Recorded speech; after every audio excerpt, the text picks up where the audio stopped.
Hey friends, happy Monday. Thanks for joining us for Unscripted on 13 Plus. I'm Anna Orsini. And I'm Carson Courier. Happy Monday. Definitely a crazy Monday to start, or should I say a crazy Sunday night for many folks? I woke up yesterday, got all my errands done. I was like, I'm going to have a nice, calm evening, be in bed by 6, 7 o'clock. Yeah. Didn't happen. Okay. Did not happen. And probably didn't happen for a lot of people. No, not at all, because there is so much storm damage just across the entire Tucson metro. I think I've never seen a storm that crazy in Tucson since I've been here for probably 8 years. I don't think I've seen a storm that crazy anywhere. In and I lived in Texas, just because the strength of it, the way that it moved in, how fast the conditions kind of changed out there. And those wind gusts, I mean, I kept thinking that everything I had in my backyard was going to blow away. Absolutely. So, and unfortunately, that is something that people did experience. So we want to take a look at some of the video of these storms yesterday, of course. Some of you not experiencing this, some of you experiencing what you're seeing in these videos. We saw all the things yesterday: heavy rain, damaging winds, in some places tornado warnings. I know Mallory said I think the peak wind gusts yesterday were 76 miles per hour in some places. Which is absolutely crazy to even think about. So this video that you just saw right there, the flooding of washes and roadways, you can see how high that water is coming up to those cars there. Many cars stuck because they can't drive through this. As we know, we always say turn around, don't drown, but so many cars, this came in so fast. I don't think none of us were really prepared for it. So something to keep in mind here. We know, although many here in southern Arizona love monsoon, it's important to remember that the storms can pack a punch. Downtown Tucson really got hit hard with large trees ripped out of the ground near the courthouse. Also, several roads in the area have been closed for cleanup this morning. The AutoZone on Prince Road actually lost one of its walls last night. It looked like the entire thing just fell over. And that's something that we saw last week at, Hobby Lobby, part of their roof collapsing in. So it's kind of weird how some areas are impacted significantly, others aren't. But you can see this at a local apartment complex. Trees coming down on top of cars. Some places also they're covered parking, just ripped apart. So we're seeing a lot of damage today, and of course that's something that you'll see throughout the day, crews out there cleaning up some of the debris. But there's only so many of them to go around, so try to be patient as the crews, whether it's cities, different landscaping, TEP, they have a lot of work to do today, and hopefully that situation is not going to be worsened by more weather like this. But we'll bring in Mallory here in just a second. We do want to check in on the Tucson electric power outage map, because you can see compared to last night, not as many people experiencing those outages, but the map's still pretty concentrated when we look at those areas, those red dots. 5,000 people without power this morning compared to yesterday, though. That is a significant improvement. Yeah, absolutely. We know a lot of power lines. Our very own Jack Cooper was out on Orange Grove this morning near an apartment complex there, and I know so many power lines in that area. He said, I believe 5 or 6 of them completely snapped in half, the power poles there. It's something that we're seeing really across the board, and as Anna mentioned, TEP working as quickly as they can to get this restored so these 5,000 people can get power again, but it's just really a lot of work for not a lot of people. So. Right. Yeah, a lot of work that they have to do. And on that note, Jack was mentioning to me this morning, because he was out at one of those roads that was closed down because they were working on those power poles, and he said that there were people who were trying to drive through the areas of the road that were blocked off. Keep in mind, even if you can't see damage, that doesn't mean that damage doesn't necessarily exist there. There could be power lines out in the roads. There could be a number of different factors that you can't see at that time, but there's a reason that road is blocked off. So if officials are telling you not to drive somewhere, please do not do it. Let's just make all of this easier on every single person who has to be out there cleaning up the damage from the storm, working to restore power. Just please don't be that person.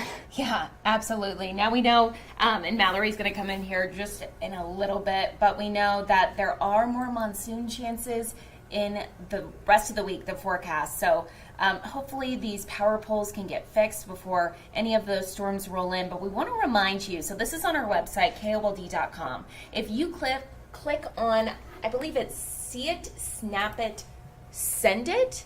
On our website, you'll be able to kind of post videos and photos, and it's the easiest way for us to take those and then either share them online or share them on the news or share them right here on 13 Plus, because this really helps us realize how much damage there is in other parts of the city that maybe we aren't able to be at one time. Anna, if you want to go ahead and play, if you go back up here, this video. So I watched this a little bit earlier. This is this tree, you'll be able to see here, actually falls onto this car Oh my because of goodness. how strong those winds are, something that we wouldn't have been able to see if we weren't there, obviously. So this just gives us a better idea of what other areas are experiencing. Take a look at this here. Wow. I know. Oh my gosh. Yeah. So again, this is on our website, KOLD.com, and you can just see all the different photos that people have sent to us, all the videos. Later this morning, we're actually going to play, we're going to make a big sequence of all the videos and all the photos of the damage across Tucson. We're going to play it here on 13 Plus, so beware of that. We're going to stream it. We'll send out a push alert so you're able to kind of watch that in real time. But, so much damage, really, across the board. Yeah, and a really good resource, not just for us, especially with people putting their locations on there so that we know where we're seeing that damage, especially for our meteorologists who, contrary to popular belief, they can't be everywhere all at once. So they're working very hard. So, yeah, I know, it's crazy. They also don't control the weather, in case you guys didn't know that. They're not in charge of it. They just relay the information. But this is a really good resource so that they can kind of see where these pockets are, because some places, I mean, you could live 5 minutes away from somebody and they won't see as severe of damage as you're seeing. But also, if you're one of those people who just scroll through, Twitter, Facebook, you want to see the damage, this is a good place that you can do it. You can go through and see what other people are experiencing. Again, it's up on our website. Just hit that little menu, drop it down, weather, and then see it, snap it, share it. And again, we'll be kind of going through all this content later today here on 13 Plus. So, of course, hoping that we don't see something like this again today. Taking a live look outside, beautiful conditions. You would never guess, looking at this image right now, that the scene that we were seeing last night was as severe as it was weather-wise. We do want to bring in 13 First Alert meteorologist Mallory Schnell today. Busy night, huh? Corey Kovitz had his work cut out. Oh my goodness. Yeah, very, very active. We had countless severe thunderstorm warnings, flash flood warnings, tornado warnings. And as you mentioned, those storm reports from viewers, so important, because we also pass that along to the National Weather Service. Okay. So if there's any places that they need to survey, that can be passed along to them so they can check it out. So yes, please submit your damage photos. Hope everybody's faring okay after the storms yesterday. It certainly was active. Yeah, very active. Absolutely. So you were saying some other change, 7-day forecast for storms. We're basically getting into that time of monsoon where we have those daily chances of storms, 40 to 50% chance. So we're not talking about a washout. You're not going to see a storm every single day. We're not going to see a repeat of yesterday. That's kind of one of those freak incidents that we see maybe once a monsoon, and not necessarily always in Tucson, maybe one part of the coverage area. But yeah, it ripped right through Tucson yesterday, right along I-10. So I actually have a map of all of the warnings that were issued yesterday by the National Weather Service. Just looks like a bunch of polygons, but that's exactly what it is. You can see the yellows there, severe thunderstorm warnings, the greens, flash flood warnings, and we did actually have 2 tornado warnings yesterday. One was very brief over Summerhaven, believe it or not, and then the other one was on the northwest side of Tucson. That one was a little bit longer.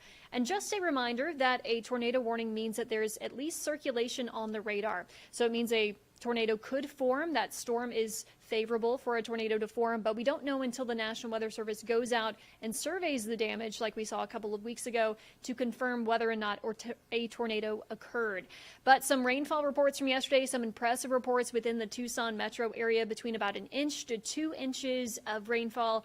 And of course, that's why we saw those areas of flooding, some swift water rescues as well yesterday. In terms of wind gust, take this with a grain of salt, because these are only from the official weather sensors that we have across town. So the highest gust we saw was 66 miles per hour, but there was a home weather system that did clock a wind gust of 76 miles per hour in the Tucson mountain area. You can see that there. I have it highlighted. So you can see where all the storm reports that were issued to the National Weather Service, pretty much along I-10 there. A lot of flooding reports, damaging wind reports, strong wind reports. It was active. We also, of course, had hail. Didn't even get up to that. And blowing dust as well. But your satellite and radar this morning, a lot quieter. Of course, no rain to track, hardly a cloud in sight. So we're getting a lot of sunshine. We don't necessarily like to see that for storms, because that allows us to heat up, allows us to have more instability, dew points, a lot of moisture out there in the 50s and 60s.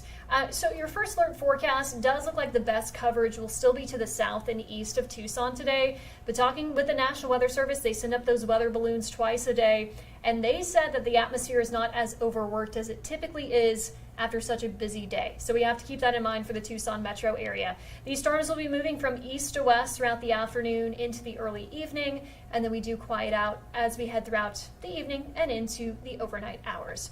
So keep in mind, storm threats today, still heavy rainfall, also the risk for strong winds with any storms that do develop this afternoon and evening. And it's pretty typical that when we do have an up monsoon day or any kind of day where we could see storms, that we do at least have a marginal risk for excessive rainfall, which means heavy rainfall that can lead to localized flooding.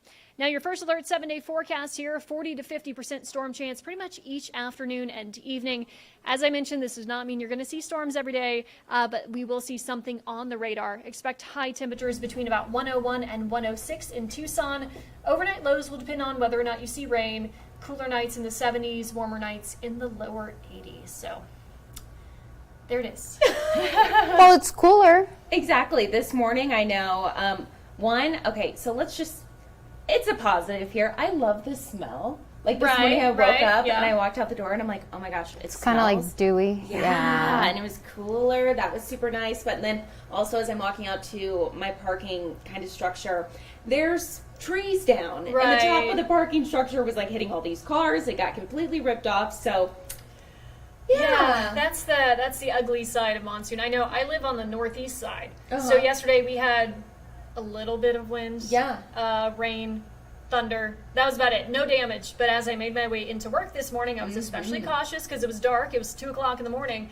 And as I continued west, I could see more trees, more debris in the road.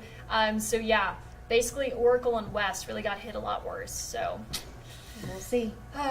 Stay weather alert, everybody. Definitely. Thank you, Mallory. Thank you, Mallory. Well, something that we're keeping a very close eye on today, especially coming off of this weekend, is everything that's happening with the former President Donald Trump. And this morning, we do know that one of the cases against him, the federal case involving the classified documents, has actually been dismissed by the judge. In a ruling this morning, Judge Eileen Cannon said that the appointment of the special counsel in this case, Jack Smith, violated the Constitution. Smith had charged the former president of mishandling top secret documents after leaving the White House, accusing Trump of endangering national security by doing so. Now, Smith can appeal this decision. Judge Cannon implied in her ruling that the special counsel might be able to restructure the office's funding to satisfy her concerns. Smith is still pursuing another case against Trump for election subversion regarding Trump's attempts to overturn the 2020 election. So something that we will be tracking this morning. But of course, all eyes on the RNC this morning. You are taking a live look out to Milwaukee where that's being held. I know a lot of people worried here about security after the assassination attempt of former President Trump on Saturday.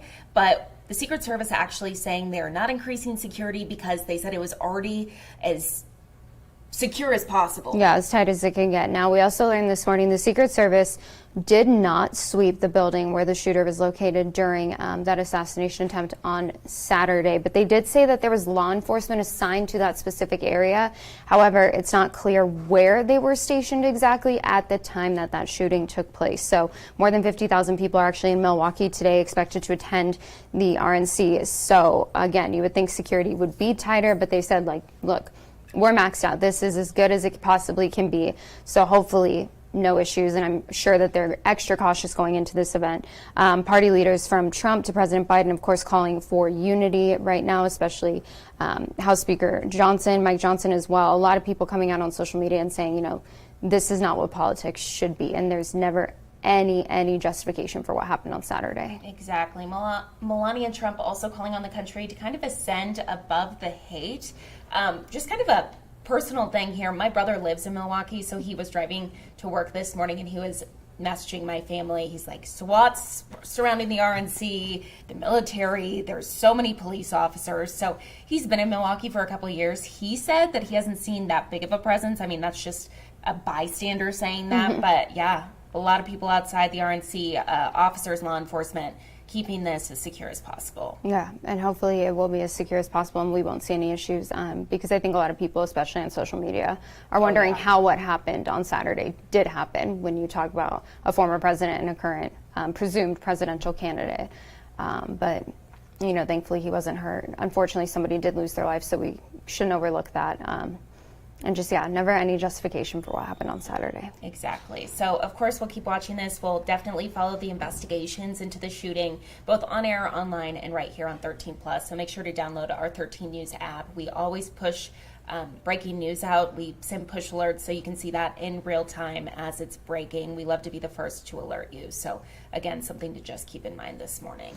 Now, something else to keep in mind. Hard to believe that it's already this time of the year, but isn't that crazy? I cannot believe it. The middle of July. Oh my goodness, it's so warm out there. But students are heading back to school today. So for Vail Unified School District students K through 8, it is actually their first day of classes today. Oh my goodness, this is crazy as a Midwesterner to believe this. We didn't go back to school until end of August. Same, late August, yeah. But they get out, I think, earlier here than we got out because we were until like first week of June. So they get to brag to everyone else when they're getting out of school earlier. Right. Yeah. But it's like then you have to go back when it's 105 degrees. I know, give or take here. So we know that students at Cottonwood Elementary, they have the opportunity this year for half their day to be taught in Spanish. That's something new.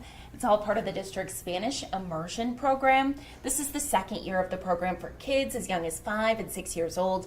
It is also the second language immersion program at the district, with Chinese being taught at Mesquite Elementary. So again, kindergarten through 8th grade students back in the classroom this morning. But they're not the only ones going back to school. We have a newcomer at Tombstone High School. Oh my God, I can't stand it. So this is Stinger, Little Miss Stinger. She is the high school's first ever drug detection canine, who will also be offering some friendship to the students there who need some comfort. She's a 12-week-old brown and off-white British Cocker Spaniel with those short, little floppy, expressive ears. She's so pretty. She is honestly one of the prettiest pups I've seen. She's so cute. She is a sweetheart. So again, being there obviously to help detect drugs or anything like that, but also, I mean, who cannot smile when they see a dog that sweet? Honestly, any dog at a high school. I would go to school every single day if I got to see her on my way in. Exactly. So we know her handler, Deputy Marshall Sharp, is still training her this morning. They say Stinger actually came from the school's team name, the Yellow Jackets. That's where her name originated. So I think it's super cute. I think the whole thing, I just love it. She looks like such a nice girl. I know. I bet she's going to do the best work. I know. I can't wait until we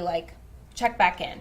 Yeah, maybe we see her interacting with students, and she's so little. Exactly. Oh, I can't and see how many different kind of drug operations that she was able to make not happen. That would be super cool. Even if she doesn't do any work, she's still doing the good work. Exactly. She's A+. just cute. A+ for me, best student ever. Well, we love that. Taking a look today, though, at some of the stories on our website right now. So, celebrating her heritage as a teenager with a prom dress made from duct tape. That is made from oh no, this happens all the time. Oh. There we go. Oh, gosh. That is made from duct tape. That is incredible. Isn't this crazy? She made it herself? Yeah, she made it herself. So this was a competition that her father actually put her into. So she wants to be in fashion when she grows up.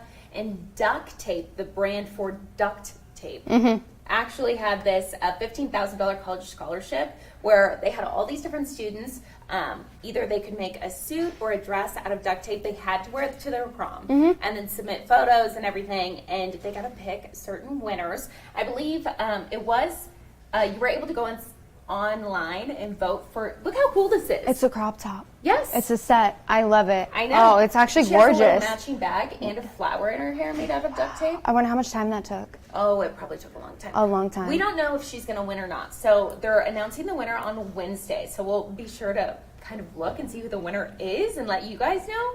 But I believe, let's see. Okay, so made her dress in 15 hours using 10 rolls of red and white duct tape. And she also made matching handbag and the little flower in her hair. But so she was a top 10 finalist for the contest, but they will decide the winners. So it'll be one winner for a dress, one winner for a suit. Cool. Yeah, I on love Wednesday, that. we get to learn. And I love that she said that it's kind of like paying tribute to her Mexican heritage. Her family's from Mexico. Yes. It's a gorgeous dress, honestly. Really is. Look at all the flowers at the bottom. She Just made the those detail. out of duct tape. When I was younger, I used to make the flowers out of duct tape. Did you? Yeah. I never was doing arts and crafts with duct tape. I feel like I missed out. Yeah. It was so much fun. You just take a little piece and then you fold it into a triangle and then you stick it and you keep going. Oh, fun. Yeah. I know people made wallets and stuff out of duct tape. There was They that did. whole side business. There was always one kid who was selling duct tape wallets. Exactly. Yeah. I forgot about that. It was really, though, like when we were in high school. Core memory right there, huh? Yeah, lots of duct tape. Lots of but not like Not that. like that. Not that kind of duct tape. I know, I think she has buttons even. Rooting for her, definitely. It's a beautiful So dress. She beautiful. looks incredible. So Yeah. hopefully she wins. I know, we'll let you know who does. This is funny. Okay. It made me think of you because you hate the dentist. I do hate the dentist, but I love a llama. Yeah. I So love a llama. This llama Yeah. hates the dentist because he ran away from home. Oh. His name's Jeffrey. Jeffrey, ran away. that is a solid llama name. I know. That is so good. His mom was Yeah. going to get the dentist. Mm-hmm. The dentist came to the house, so the dentist was there to clean all the horse's teeth. And the llamas. Jeffrey's. And he was like, nope, not today. Yeah. He got out. And then animal control was called, the sheriff was called. I guess a bunch of people saw him in town. And so by the time animal control, and they knew Jeffrey, came out to get Jeffrey, he went back home. He's a frequent flyer, huh? Yeah. Jeffrey, what a little troublemaker. Look at him. He's very cute. He's super cute. So he didn't want to get his teeth cleaned, huh? Nope. Did he ever have to go to the dentist? Doesn't say. Huh. We'll never know. Kind of smart, though, if he doesn't have to. I was going to say, how did he know that they were coming? Because Jeffrey's smart. Jeffrey knows all. And Jeffrey Exactly. took himself back home. He said, Yeah. the dentist is done. I'm good. Oh, he's so cute. Isn't he cute? I can't imagine, like, being his mother. Yeah. I know. mean, Like, oh, where's Jeffrey? and having a llama that's smart enough to run away when the dentist is coming in. You're just know. trying to get his teeth cleaned, keep him healthy. Are llamas the ones who spit? Or the alpacas? I don't know. We'll never know. We'll never know. But you hate the dentist. I do. Well, I don't hate the dentist. I just don't. Does anybody enjoy it? I don't think anyone enjoys going to the dentist. I like once I'm done and my teeth feel really clean. Yeah. But I hate the taste of the toothpaste. Yeah. And they never get it completely off your teeth. No, and it No. just the Pick thing? pick thing I like. I do like the pick thing I do too. like that. I think it's therapeutic, but like, it's always the battle of like, okay, well, I can feel like the spit gathering in the back of my throat, and I want to swallow, but they have tools in my mouth, and I don't want to bite anybody's hand, and then like, it's an uncomfortable position to be in. I hate so I when the get it. dentist talks to you with their hands in your mouth. Right. And you're Because like, how am I uh-huh. supposed to respond? Yeah. Yeah. No idea. I get it, Jeffrey. I understand. I know. I get his pain. I don't know. blame him. He's a victim in this situation. Jeffrey. Poor Jeffrey. We'll take a This look is at this. insane. It's a lot of babies. So these parents, they've been married for 7 years.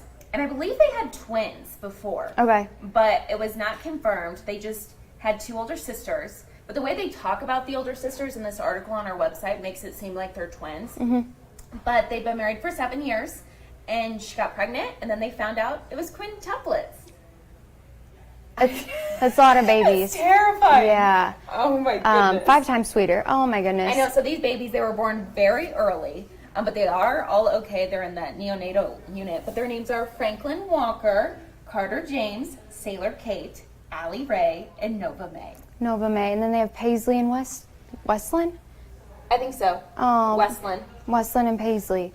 Very, Super cute. very like southern sweet names. Oh, Yeah, that yeah. is very cute. So they said the smallest baby, I believe, was only 1 pound and 12 ounces. Oh, so they were due October 3rd. Yes. Oh my and goodness. she already had them.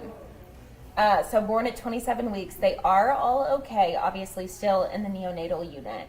But yeah, so the mom was interviewed, and she's like, I can't wait until the twins get to meet them. Well, she didn't say the twins. I just think they're twins. Yeah. She said they're older sisters. Well, I mean, and I don't know if they did IVF or what they did, but that was kind of the thing No. whenever they didn't do IVF. No. So this says, hold on. Let's see. I know it's the last line of the article here. The odds of spontaneous quintuplets are about 1 in 60 million.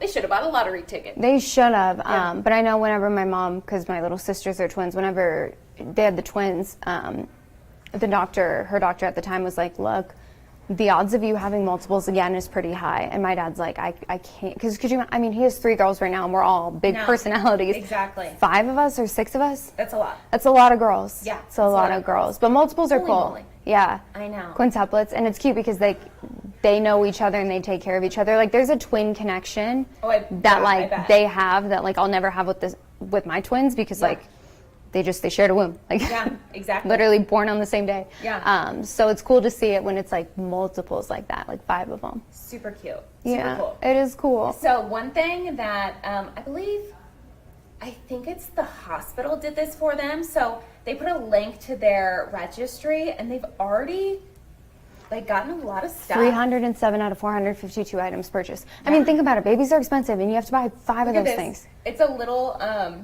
stroller. Quad stroller. Yeah, super cute. Oh my goodness, that's a lot of baby. I know. Also, you don't think of like you need 2 of everything for twins. Look, they're asking for 3 of these because oh my goodness, you need it all. You need all the things. 6 3-pack of Baby Dove. Can you imagine how expensive? Having 6 of them, or having 5? Having 5 children. Like at the same time. At the same time, no, I cannot. Also, I'd have to, I mean, I don't know. I'm not a mom, but I'd be like, you're pink and you're yellow and you're blue. Sometimes they will actually like give them like a little like tattoo when they're babies. Cute. On like a foot or something so that they can help tell them apart. That'd be so Because, cute. I mean, I think Also, when they're older, that'd be funny. Yeah, I think all newborns look the same, so I don't know how you tell twins apart until they get, like a year. Look at all the diapers. Yeah, so if you want to purchase something for them, if you're like, you know what, I want to do a good I want to help out, yeah, because these people, they're about to have a busy couple of years. Oh, yeah, let's see. 5 high chairs. Hopefully the 2 older girls are ready to help out. Yeah. Oh my gosh, Mom's going to be busy. Mom is going to be busy, and Dad better be busy too. Yeah. Yeah, you tell him, Anna. Yeah, Dad. Me speaking as a single woman with no children and just a dog. Well, that's very sweet. How cool. Well, I'm glad Jeffrey's home safe. Glad the babies are safe. I know. And hoping that she wins. Yeah, with the duct tape prom dress. I know. All the things. I was never talented with anything artsy, so. Yeah, I really wasn't either. That wasn't my strong suit. Can't have all the gifts, I guess. Well, taking a look outside. Oh no, speaking of gifts, our touchscreen not working. Taking a look outside today. Beautiful conditions out there, but keep in mind that just because this is what we're seeing right now, there is still a lot of damage from those storms. So use caution when you're driving, when you're out and about today. And, just be patient with some of those workers that are out there. TEP, again, the number is down to about 5,000 people without power. They are working to restore power, but probably going to need a little bit of patience for those people who are still without power. We know it's hard. I can't even imagine. I was thinking that last night. Especially with how hot it is. Right. Yeah. So hopefully all of you are safe. Hopefully you get your power turned back on soon if you don't have power. And have a great rest of your Monday. Absolutely. One last thing to mention, a lot of traffic lights are out, especially in the northwest area. So beware of that due to those power outages. Could take you a little bit longer to get to where you need to go this morning. So maybe leave a little bit earlier, give yourself some extra time. And as Anna mentioned, just be safe out there, friends. Thank you so much for watching, and tune in tomorrow for Unscripted on 13+.